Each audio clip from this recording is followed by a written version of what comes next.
మన ముకుంద జ్యువెలర్స్ లో కాసుల పేరు festival flats 9.99% of on VA కాసుల పేరు జ్యువెలర్స్ నూతన బ్రాంచెస్ జూబ్లీ హిల్స్ మరియు వైజాగ్ లో అతి త్వరలో ప్రారంభం. అర్బన్ ప్రాంతాల్లోనూ గులాబీ పార్టీ వ్యూహాలు బెడిసికొట్టి మున్సిపల్ ఎన్నికల్లో ఆ పార్టీ పెట్టుకున్న ఆశలు ఆవిరయ్యాయి.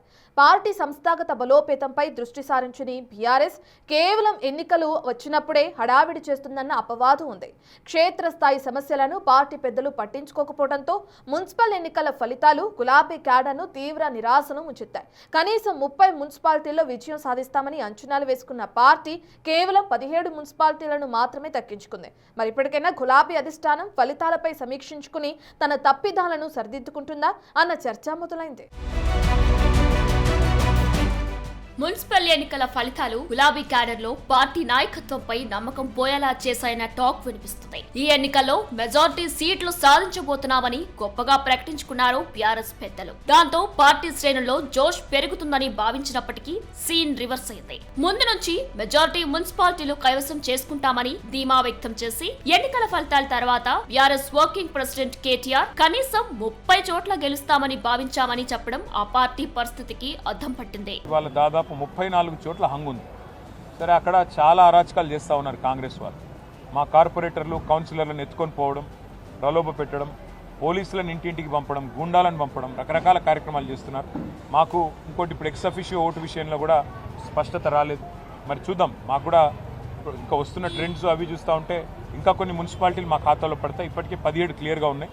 ఇంకా దాదాపు ఒక 10-12 రావచ్చు అనేది మా అంచనా. బీఆర్ఎస్ కు ఓటింగ్ సైతం ఆశించిన స్థాయిలో రాలేదు. ఈ ఎన్నికలు రాబోయే అసెంబ్లీ ఎన్నికలు నాంది అని పేర్కొన్నప్పటికీ ఆ పార్టీ నుంచి ఎంతమంది ఎమ్మెల్యేలు గెలిచారో కనీసం అన్ని మున్సిపాలిటీలు కూడా దక్కలేదు. బీఆర్ఎస్ పాలనలో చేసిన అభివృద్ధి కలిసి వస్తుందని, తాము ప్రచారం చేయకున్నా గెలుస్తామని గులాబీ పార్టీ పెద్దలు ధీమా పోయారు. బీఆర్ఎస్ అధికారంలో ఉన్నప్పుడు 90కి పైగా మున్సిపాలిటీలను కైవసం చేసుకుంది. ఇప్పుడు ఆ మాత్రం పత్రం అవడం పార్టీ వర్గాల్లో చర్చకు దారితీస్తుంది.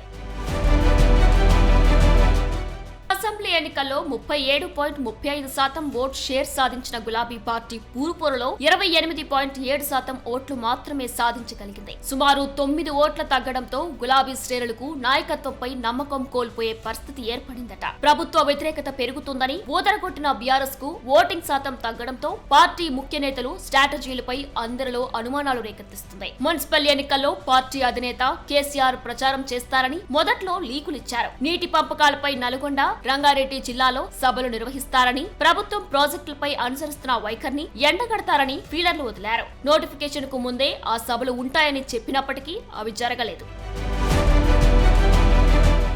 పార్టీ కీలక నేతలు కేటీఆర్, హరీష్ రావు సైతం వారి సొంత జిల్లాలపైనే ఫోకస్ పెట్టారని, తమ జిల్లాల పరిధిలోని మున్సిపాలిటీల్లోనే ప్రచారం చేశారని క్యాడర్ అసహనం వ్యక్తం చేస్తుంది. రాష్ట్ర వ్యాప్తంగా వారు కూడా పర్యటనలు చేయకపోవడంతోనే పార్టీకి మున్సిపాలిటీలో కలిసి రాలేదనే ప్రచారం ఊపందుకుంది. ఇక్కడ ఉమ్మడి జిల్లాల బాధ్యతలు మాజీ మంత్రులకు అప్పగిస్తే వారు సైతం లైట్ తీసుకోవడం, వారి నియోజకవర్గాల్లోనే మున్సిపాలిటీలకే పరిమితమయ్యారంట. ఆ ప్రభావం పురపోరు ఫలితాలపై ప్రభావం చూపిందంటున్నారు.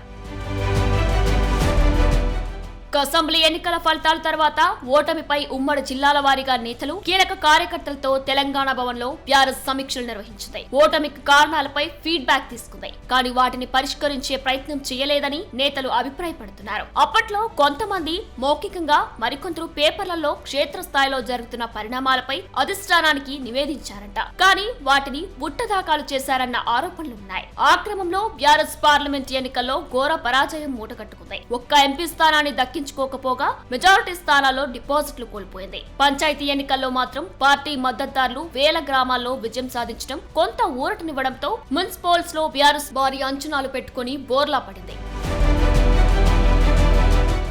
ఇదే అదునుగా తీసుకుని బీఆర్ఎస్ బహిష్కృత నేత, మాజీ ఎమ్మెల్సీ కల్వకుంట్ల కవిత ఆ పార్టీని మరోసారి టార్గెట్ చేస్తున్నారు. కాంగ్రెస్ తప్పులను ఎత్తి చూపడంలో విఫలమవ్వడం వల్లే బీఆర్ఎస్ అట్టర్ ఫ్లాప్ అయిందని ఎత్తిపొడుస్తున్నారు. 2 సార్లు అధికారంలో ఉండి ప్రజల మద్దతు ఎందుకు కోల్పోయారో సమీక్షించుకోవాలని, ప్రత్యామ్నాయం లేకనే కాంగ్రెస్ కు ప్రజలు ఓటు వేశారని ఎద్దేవా చేశారు. బీఆర్ఎస్ బీజేపీ పొత్తును మున్సిపల్స్ మరోసారి బహిర్గం చేశామని విమర్శించారు. మొత్తానికి గులాబీ పార్టీ పరిస్థితి అలా తయారైంది ఇప్పుడు.